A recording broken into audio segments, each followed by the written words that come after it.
A'udzu billahi minasyaitonir rajim. Bismillahirrahmanirrahim. Assalamualaikum warahmatullahi wabarakatuh. Alhamdulillahirabbil alamin wa bihi nasta'inu ala umurid dunya waddin. Nasta'inuhu wa nastaghfiruh. Wa na'udzu billahi min syururi anfusina wa min sayyiati a'malina. فمن يهده الله فلا مضل له ومن يضلل فلا هادي له أشهد أن لا إله إلا الله وحده لا شريك له وأشهد أن محمدا عبده ورسوله لا نبي بعده أما بعد. Puji syukur kehadirat Allah Subhanahu wa taala yang masih melimpahkan rahmat dan nikmat-Nya. Kita bersyukur dengan mengucapkan Alhamdulillahirabbil alamin. Kemudian tidak lupa pula bersalawat kepada Rasulullah dengan mengucapkan Allahumma salli ala Sayyidina Muhammad wa ala ali Sayyidina Muhammad. Dan bersalam kepada Rasulullah dengan mengucapkan Assalamu alayka ya Rasulullah. Alhamdulillah kita dapat kembali meneruskan pengajian membangun kerohanian dalam pembahasan bertaqarrub kepada Allah. 6 pembahasan pertama sudah selesai. Sekarang kita masuk 6 pembahasan yang kedua dari 24 kali pembahasan tentang bertaqarrub kepada Allah. 6 pembahasan yang kedua. Yang pertama pada kesempatan ini yaitu khusyuk dalam berzikir. Pada 6 pembahasan kedua ini adalah kenikmatan dalam bertaqarrub. Apa nikmatnya ketika kita bertaqarrub, ketika kita mendekat kepada Allah Subhanahu wa taala? Nikmat yang pertama adalah khusyuk dalam berzikir. Nikmat yang kedua adalah tenang dalam bermunajat. Nikmat yang ketiga adalah suka dalam beramal. Nikmat yang keempat adalah bersemangat dalam berlomba. Nikmat yang kelima yaitu puas dalam karunia Allah Ta'ala. Dan nikmat yang keenam adalah kenikmatan di atas kenikmatan. Jadi 6 pembahasan yang kedua ini adalah tentang kenikmatan bertaqarrub kepada Allah. 6 pembahasan sebelum ini adalah sebagai yang menghantarkan kita kepada makna taqarrub. 6 yang pertama dahulu, yaitu pertama mengenal pasti hati kita sekarang itu seperti apa. Karena tidak akan mungkin kita bertaqarrub, mendekat kepada Allah kalau kita tidak mengetahui hati kita sekarang itu seperti apa. Kemudian pembahasan yang kedua, menentukan waktu dan tempat. Baik kita mau bertaqarrub kepada Allah, maka tentukan waktunya. Mana waktu yang paling tepat bertaqarrub? Pertengahan malam, sepertiga malam yang terakhir. Tempatnya di mana? Di masjid. Atau kalau di rumah kita, di musholla, di surau yang ada dalam rumah kita, atau di tempat di mana kita biasa sholat, beribadah di situ. Pembahasan yang ketiga adalah memilih ibadah yang terbaik. Apa ibadah yang terbaik untuk bertaqarrub kepada Allah? Sholat, puasa. Pada waktu kita berpuasa, kita sholat, membaca Al-Quran di dalam sholat umpamanya, berzikir dan seterusnya. Atau menginfakkan harta, bersilaturahim dengan sahabat kita dan lain sebagainya. Yang keempat, merasakan nikmat bertaqarrub. Nah, ketika kita sudah mulai beramal, nah ketika beramal itu rasakan nikmat bertaqarrub. Merasakan itu tentunya dengan iman yang ada di dalam hati. Kemudian yang kelima, nanti akan terasa nikmat, terasa senang sekali. bahagia, damai sekali. Maka ketika itu keadaan itu sebenarnya sudah dilimpahkan karunia oleh Allah, tetapi tetaplah merendahkan diri di hadapan Allah Subhanahu wa taala. Kemudian pembahasan yang keenam sebelum ini, yang terakhir adalah yaitu seandainya mereka mengetahui. Seandainya mereka mengetahui nikmatnya bertakarrub, niscaya mereka akan bertakarrub kepada Allah. Tapi sayangnya mereka siapa ini maksudnya? Yang lalai, yang masih sibuk mengikuti kehendak hawa nafsu. Seandainya mereka itu mengetahui nikmatnya bertakarrub, niscaya mereka akan bertakarrub kepada Allah Subhanahu wa taala. Ini dia 6 pengajian. Selepas 6 ini ada lagi 6. Jadi 6 kali 4 ya. 24 pengajian. Nanti 6 yang ketiga, kita baca saja judul-judulnya. 6 yang ketiga nanti bertakarrub dalam kewaspadaan. Yang sekarang ini kenikmatan bertakarrub. Nanti setelah bertakarrub, waspada, hati-hati. Maka nanti ada 6 pembahasan. Ke-6-nya itu dimulai dengan kata jangan. Karena waspada, jangan. Yang pertama, jangan sampai lalai. Yang kedua, jangan sampai tersesat.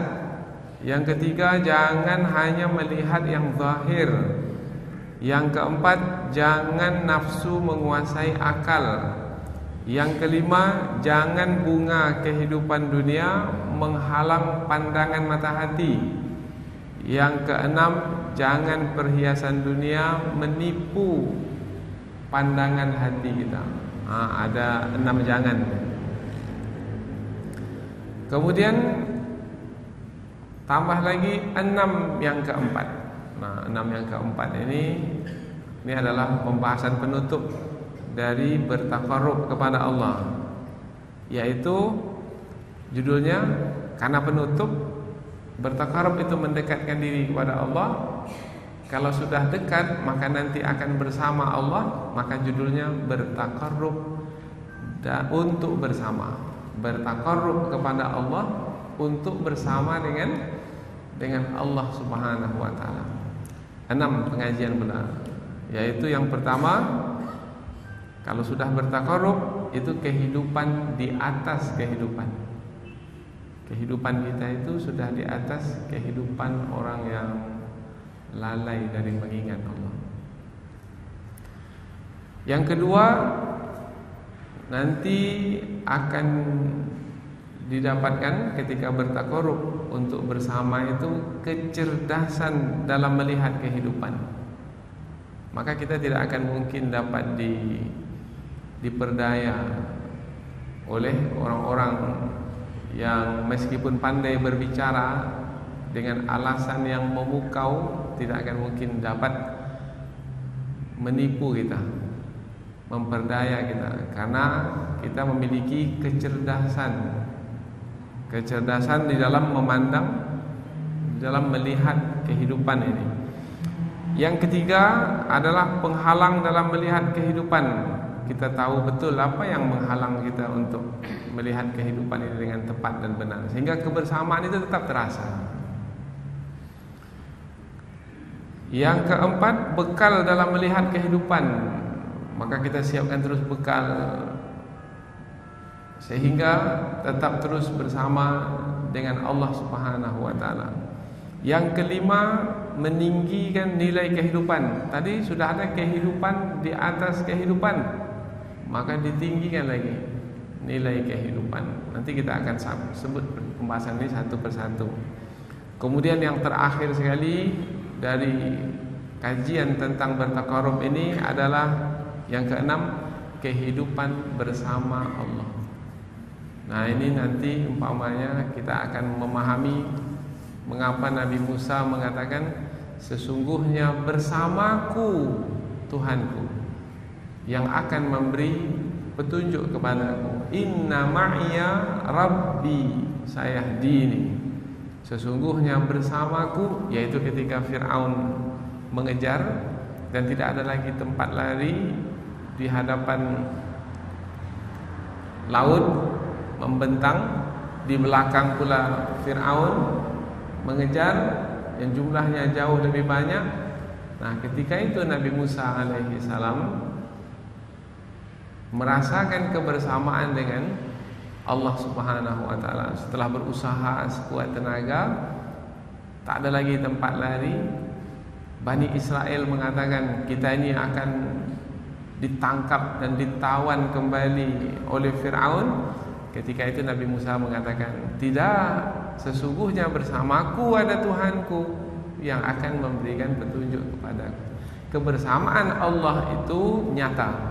Nyatanya kebersamaan dengan Allah itu, yaitu Allah memberikan jalan keluar kepada Nabi Musa dengan mewahyukan kepada Nabi Musa satu perintah untuk memukulkan tongkatnya ke laut.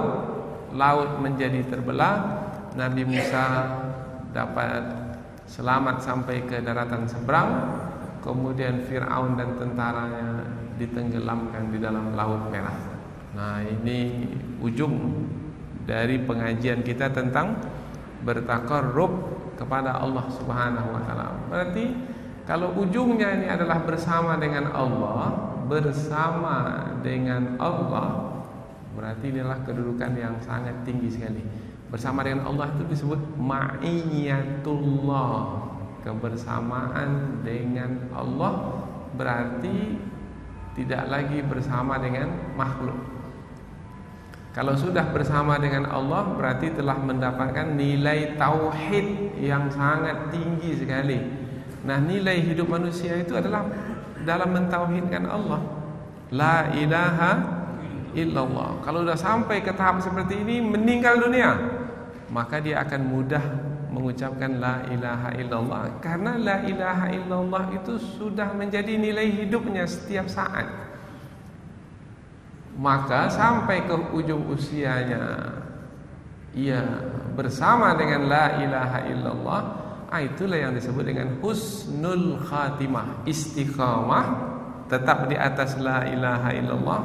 Ujungnya adalah menyebut la ilaha illallah. Hadis Nabi, siapa yang akhir perkataannya la ilaha illallah, setelah itu dia diam, tak berkata lagi, mati, nyawanya tercabut dari badan, maka niscaya dia akan masuk ke dalam surga.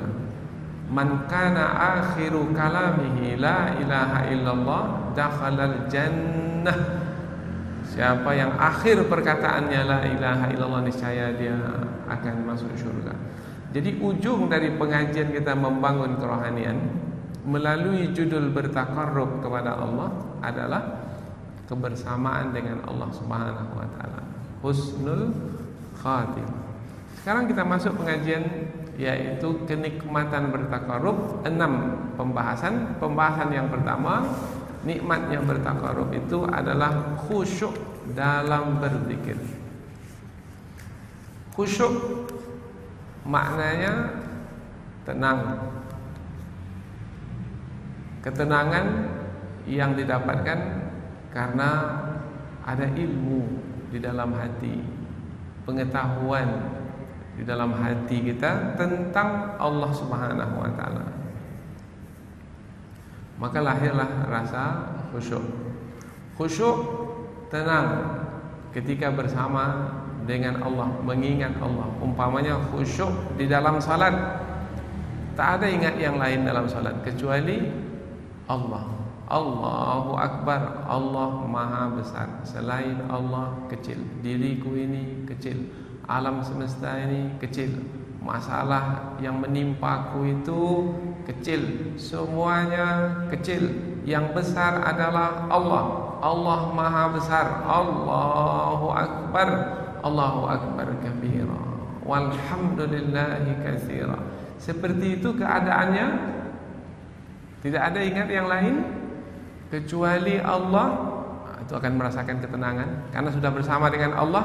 Beban musibah tidak terasa lagi. Apapun yang dihadapi sudah tidak difikirkan lagi, tidak menyibukkannya, menggelisahkannya. Sekarang hatinya sudah tenang itu namanya khusyuk. Khusyuk dalam berzikir. Seperti sekarang ini khusyuk dalam pengajian. Tak ada yang difikirkan kecuali pengajian ini. Maka mengikuti perkataan satu demi satu perkataan yang didengar.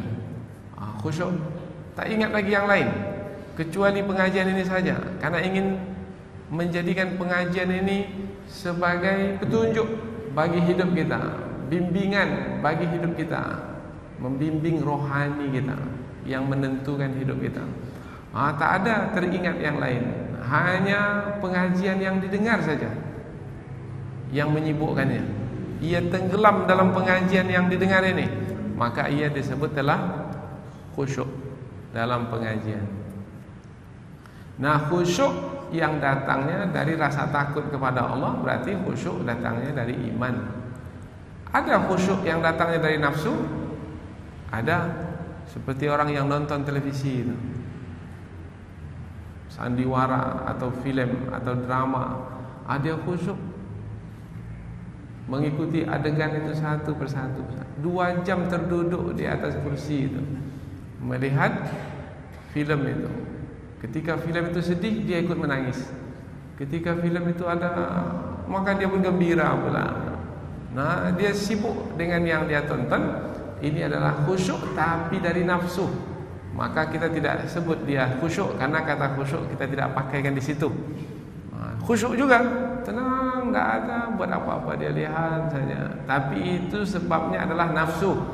Yang kita kaji sekarang ini adalah khusyuk yang kaitannya adalah dengan iman. Karena dalam hati ini ada 2, yaitu iman, nafsu. Iman, nafsu. Iman menyuruh kita melakukan kebaikan dan yang bermanfaat. Nafsu menyuruh kita melakukan keburukan dan yang mendatangkan mudarat, kerugian. Ayat yang kita jadikan sebagai pembahasan adalah ayat yang terdapat di dalam surah Al-Hadid, ayat yang ke-16. Allah Subhanahu wa taala berfirman, "Alam ya'ni lil ladzina amanu an takhsha'a qulubuhum li dzikrillah." Bukankah sudah tiba waktunya bagi orang-orang beriman untuk menjadi khusyuk hati mereka itu berzikir kepada Allah? Ayat ini berbentuk pertanyaan. Bukankah sudah tiba? Ya, sudah tiba. Sepatutnya cepat sambut. Kalau kita ini adalah orang-orang beriman seperti yang dimasukkan dalam ayat ini, bukankah sudah tiba waktunya bagi orang-orang beriman? Ya, sudah tiba waktunya bagi orang beriman. Yang dimaksudkan adalah orang-orang beriman, berarti ada iman dalam hati mereka. Berarti khusyuk itu kaitannya dengan keimanan. Mungkinkah orang kafir akan khusyuk? Tidak, tidak akan mungkin. Karena khusyuk itu hanya datang dari hati yang beriman kepada Allah Subhanahu wa taala. Maka pangkal ayat ini, bukankah sudah tiba waktunya bagi orang-orang beriman untuk khusyuk hati mereka itu mengingat Allah. Tadi kita sebutkan khusyuk maknanya tenang. Untuk tenang hati mereka itu mengingat Allah. Tenang, damai, suka, senang, nikmat dalam berzikir kepada Allah. Subhanallah walhamdulillah wala ilaha illallah wallahu akbar. Tasbih, tahmid, takbir. Terus di tengah malam dia sendiri yang bangun, tetapi bersambung hatinya itu dengan Allah. Dalam rumah itu ada juga istrinya, ada anak, ada harta bendanya dalam rumah, tapi tak teringat semua itu. Yang teringat hanyalah Allah Subhanahu wa taala. Itu namanya khusyuk. Mengapa menjadi tenang hatinya ketika mengingat Allah? Dengan ilmu yang ada padanya, dia mengetahui, saya ini datang dari Allah. Saya dalam perjalanan menuju Allah yang menciptakan saya, Allah yang mengatur hidup saya, Allah yang melindungi saya, Allah yang menentukan hidup saya ini bukan saya, yang menentukan hidup saya adalah Allah. Maka Allah itu yang menjadi tumpuan dari hidupnya. Nah, ketika Allah menjadi tumpuan hidupnya, dia akan tenang. Saya sakit, Allah yang akan menyembuhkan saya. Saya miskin, Allah yang akan mengkayakan. Kalaupun sampai saya berhutang, Allah yang akan melunaskan. Saya lemah, Allah yang akan menguatkan. Saya lupa, Allah yang akan mengingatkan. Saya banyak sekali permasalahan hidup kita ini disebabkan karena kekurangan kita. Karena kita manusia punya sifat kekurangan. Tetapi ketika sudah mengingat Allah, maka kita melihat kesempurnaan Allah yang akan menutupi kekurangan kita. Maka tak ada lagi kegelisahan, ketakutan. Subhanallah, Maha suci Engkau ya Allah. Engkau jauh dari sifat kurang. Apapun Engkau boleh lakukan dengan kemahakuasaanmu, yaitu dengan kuasamu yang luas tidak berbatas. Engkau maha berkuasa ke atas segala sesuatu. Subhanallah. Meskipun hamba sekarang sedang sakit, tetapi ya Allah yang menetapkan penyakit itu Engkau, dan Engkau pula lah yang akan mengangkatnya. Hamba hanya berusaha mencari obat, memakannya, tetapi yang menentukan kesembuhan adalah Engkau jua. Subhanallah. Tenang. Tak perlu memikirkan penyakit. Allah, penyakit saya ini, kata dokter penyakit ini berat sekali, susah untuk menyembuhkannya. Kata dokter penyakit yang macam ini membawa kematian. Allah, kata dokter. Sehingga dia lupa kata Allah Subhanahu wa taala. Firman Allah banyak sekali dalam Al-Qur'an. Apabila Allah menghendaki untuk sembuh, seperti sembuhnya Nabi Ayub dari penyakitnya. Dan tidak ada halangan bagi Allah untuk menyembuhkan kalau Allah berkehendak demikian. Allah berfirman, ini dia kata Allah, firman Allah, innama amruhu idza arada syai'an an yaqula lahu kun fayakun. Jadi berzikir kepada Allah bisa juga dengan menghadirkan ayat-ayat Allah.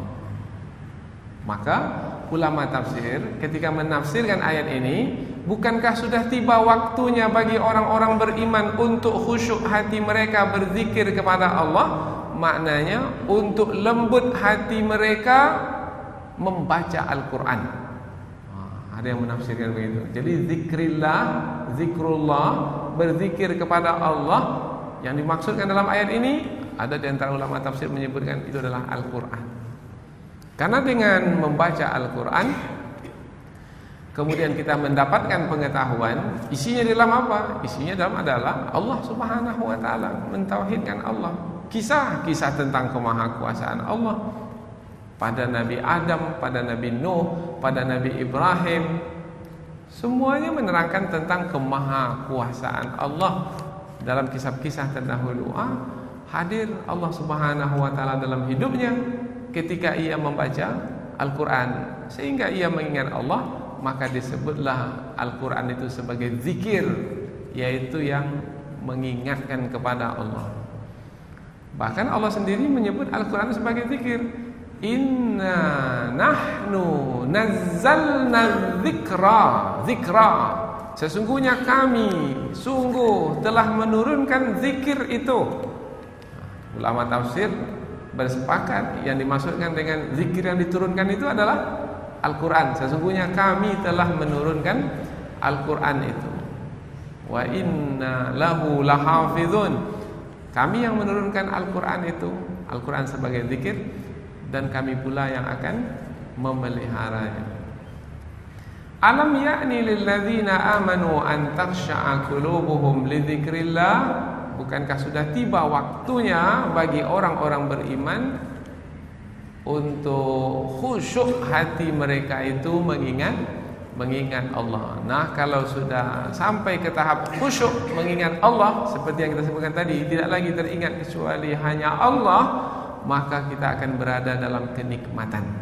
Nah, judul pengajian kita kenikmatan bertakarrub, yaitu kapan kita dapatkan kenikmatan bertakarrub? Ketika hati itu khusyuk dalam berzikir. Nah, dah selesai pengajian. Sampai ke judul. Pengajian yang selesai, mengamalkannya belum lagi ini. Maka perlu penjelasan bagaimana mengamalkan apa yang sudah kita kaji ini. Ini ilmu dah dapat ini. Bagaimana mengamalkannya?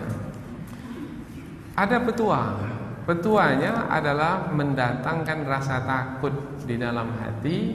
Ini kita dapatkan di dalam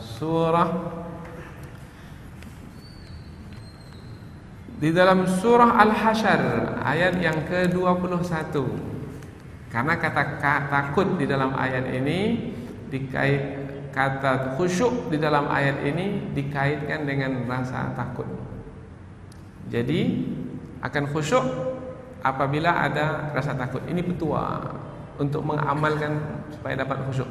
Ustaz, macam mana saya supaya dalam mengikuti pengajian ini saya khusyuk? Kadang-kadang saya tidak khusyuk. Maka jawabannya adalah dapatkan rasa takut. Usahakan kita mendapatkan rasa takut kepada Allah. Takut mana tidak suka perkara buruk akan terjadi. Takut miskin, tidak suka perkara buruk yaitu miskin akan terjadi. Takut mati, tidak suka perkara buruk yaitu mati yang akan terjadi. Nah, takut di sini takut kepada Allah. Tidak suka apabila Allah memurkai kita. Tidak suka Allah menolak amalan kita. Tidak suka apabila amalan kita itu hanyalah amalan yang sia-sia, tidak ada pahala di dalamnya. Takut apabila semakin banyak beribadah bukannya semakin dekat kepada Allah, tapi malah semakin jauh dari Allah. Takut karena yang menentukan hidup kita itu bukan usaha kita. Kita memang diperintahkan untuk berusaha, beramal, tapi yang menentukan diri kita itu adalah Allah dengan izinnya, dengan kehendaknya, dengan taufiknya. Maka ketika itu datanglah rasa takut di dalam hati. Allah berfirman tentang gunung. Gunung itu menjadi khusyuk, padahal gunung itu besar, kuat, tinggi, kokoh. Tetapi ketika Al-Quran diturunkan ke atasnya, ini permisalan, perumpamaan supaya mudah bagi kita untuk memahaminya. Apabila Al-Quran diturunkan ke atas gunung itu menjadi khusyuk. Khusyuknya gunung itu sudah tak ada lagi kekuatan, tak ada lagi kekerasan gunung itu, tidak ada lagi. Gunung itu keras, tapi hilang kerasnya, terpecah-pecah. Disebabkan karena Al-Quran turun ke atasnya, dan hal itu adalah disebabkan karena takut kepada Allah. Siapa yang hafal ayatnya ini?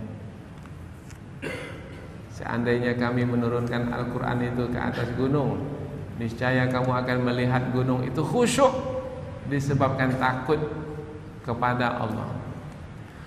Lau anzalna hadzal Qur'ana ala jabalin la ra'aitahu khashi'an. Seandainya kami turunkan Al-Quran ini ke atas gunung, niscaya kamu akan melihat gunung itu khusyuk, mutasaddian, terpecah-pecah. Tadi kita sebut gunung itu keras, kemudian terpecah-pecah, berarti gunung itu menjadi lunak. Oh, berarti hati yang khusyuk itu lunak. Hati yang tidak khusyuk keras. Hati yang keras tidak ingat Allah. Hati yang lunak ingat Allah. Tabiat hati itu lunak, jangan keraskan. Hati yang lunak mudah mendapat pelajaran. Hati yang lunak mudah dinasihati, mau, bersedia, suka, senang dinasihati. Tapi kalau hati yang keras, jangan nasihati saya lagi. Nasihati jelah diri sendiri. Jaga-jaga tepi kain orang lain, tepi kain sendiri aja lah jaga. Oh, nasihati. Kamu pula menasihati saya. Baru kemarin kamu belajar baru. Saya udah berpuluh tahun. Saya pula yang kamu nasihati. Nah, ini hati yang keras, tidak mau dinasihati. Hati yang keras sudah berbagai macam musibah menimpanya, tak juga mengingat Allah yang menetapkan musibah itu. Tak mengambil pelajaran. Ini hati yang keras. Sudah banyak yang seumur dengannya sudah pergi. Ini bukan pergi ke satu tempat, enggak. Pergi menghadap Allah Ta'ala. Mestinya hatinya sudah lunak. Sebentar lagi pun juga saya akan pergi. Kalau begitu saya menyiapkan diri. Ini hati yang lunak. Nah, Allah buat perumpamaan. Apa yang keras? Gunung. Manusia bisa melihatnya gunung itu keras. Tetapi apabila Al-Quran turun ke atas gunung, gunung yang keras menjadi lunak. Begitu jugalah hendaknya manusia. Apabila Al-Quran telah sampai kepadanya, pelajaran, petunjuk Al-Quran telah sampai kepadanya, maka hendaknya hati itu menjadi lunak. Nah, lunaknya hati itu yang membuat hati itu menjadi tenang. Karena lunaknya hati itu akan bersambung dengan Allah, akan menghadap dan mendekat Allah. Tapi kalau hati itu keras, maka ia akan berpaling dari Allah, lalai dan melupakan Allah. Satu lagi kata kunci, hati itu akan lunak apabila ada rasa takut kepada Allah. Min khasyatillah, disebabkan karena takut kepada Allah.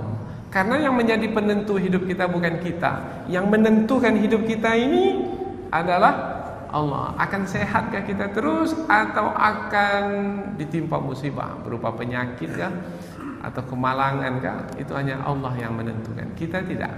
Nah, oleh karena kita menyadari, meyakini yang menentukan hidup kita adalah Allah, maka datanglah rasa takut kalau Allah Subhanahu wa taala menetapkan sesuatu yang buruk yang tidak kita sukai. Di ujung ayat, watilkal amsalu nadribuha linnas, itulah dia perumpamaan yang kami umpamakan untuk manusia supaya manusia mudah memahami. Nah, oh ya begitu ya rupanya. Maka hati saya ini mesti saya lunakkan. Sudah sekeras gunung pun hati itu, karena lalai, maka lunakkanlah. Macam mana caranya?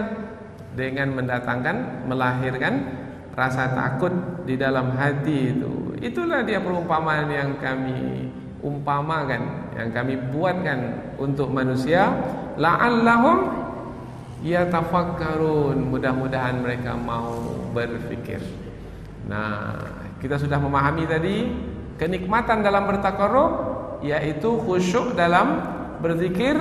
Sudah kita terangkan makna khusyuk dan sudah kita berikan pula penjelasan bagaimana cara mendapatkan khusyuk. Sederhananya adalah mendapatkan rasa takut di dalam hati, dan rasa takut itu akan didapatkan apabila kita betul-betul memahami, mengenali Allah Subhanahu wa taala yang menentukan hidup kita ini.